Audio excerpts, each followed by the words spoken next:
ডেটটা ছিল 14 জুন।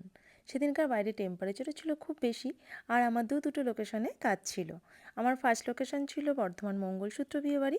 সেখানে ছিল ভাত কাপড়ের মেকওভার। সেটি কমপ্লিট হয়ে যাওয়ার পর আমরা চারজনা মিলে বেরিয়ে পড়েছি সেকেন্ড লোকেশনের উদ্দেশ্যে। আমার সেকেন্ড লোকেশন ছিল কুরমুন। সেখানে ছিল আমাদের একটি ব্রাইড আর সাথে ছিল 8টি পার্টি মেকওভার। তা আমরা চারজনা মজা করতে করতে চলে গেলাম। আর আমাদের যদি বাইরের লোকেশনে কাজ থাকে, সাথে থাকে 2-3 জনা, তাহলে তার মজার কোনো কথাই নেই।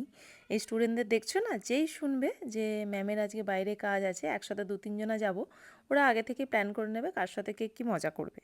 তো যাই হোক, আমরা মজা করতে করতে পৌঁছে গেলাম লোকেশনে। ব্রাইডের লোকেশনে পৌঁছানোর পর ব্রাইডের বাড়ির সবাই আমাদের খুব আপ্যায়ন করেছে। বিশেষ করে যে আমাকে বুকিং করেছে, সে কিন্তু আমার অনেক পুরনো ক্লায়েন্ট। সে ছিল আমার 2019 সালের ব্রাইড। আজকে তার যাকে মেকওভার করার জন্য আমাকে কিন্তু সেই বুকিং করেছে। তা কোনো কারণবশত সেই ভিডিও ক্লিপগুলো নেওয়া হয়নি, আর প্রিয়ার পিকটাও নেওয়া হয়নি। আমি যে 2019 সালে ওকে সাজিয়েছি সেই পিকটা আমি ভিডিওতে অ্যাড করে দিলাম, দেখে নিও। তার লোকেশনে পৌঁছে যাওয়ার পর আমার স্টুডেন্টরা কিন্তু তাদের নিজেদের কাজ শুরু করে ফেলেছে, যে যার কাজ করতে শুরু করেছে। আমিও আমার কাজ করতে শুরু করেছি, কারণ টাইমে ছাড়তে হবে। অলরেডি অনেকটা লেটে বসেছে, তার সাথে কিন্তু এতগুলো পার্টি মেকওভার আছে, টাইমে ছাড়তে হবে, একটা টেনশন।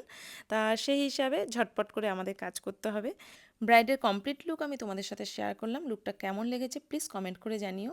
আরও যে পার্টি মেকওভারগুলো ছিল সেগুলো কিন্তু সম্পূর্ণ আমার স্টুডেন্টরা করেছে। তা ওদের মেকওভারগুলো তোমাদের কেমন লাগলো প্লিজ কমেন্ট করে জানিও। ব্রাইডের বাড়ির সবার কিন্তু খুব পছন্দ হয়েছে, ওরা কিন্তু প্রত্যেকের কাজের খুব প্রশংসা করেছে। তা তোমাদের কেমন লেগেছে কমেন্ট করে জানিও। আর খুব তাড়াহুড়োতে কিন্তু আমরা প্রত্যেকের ভিডিও নিতে পারিনি, যে কজনা ভিডিও ক্লিপ নিয়েছি আমি তোমাদের সাথে শেয়ার করলাম। Bye bye.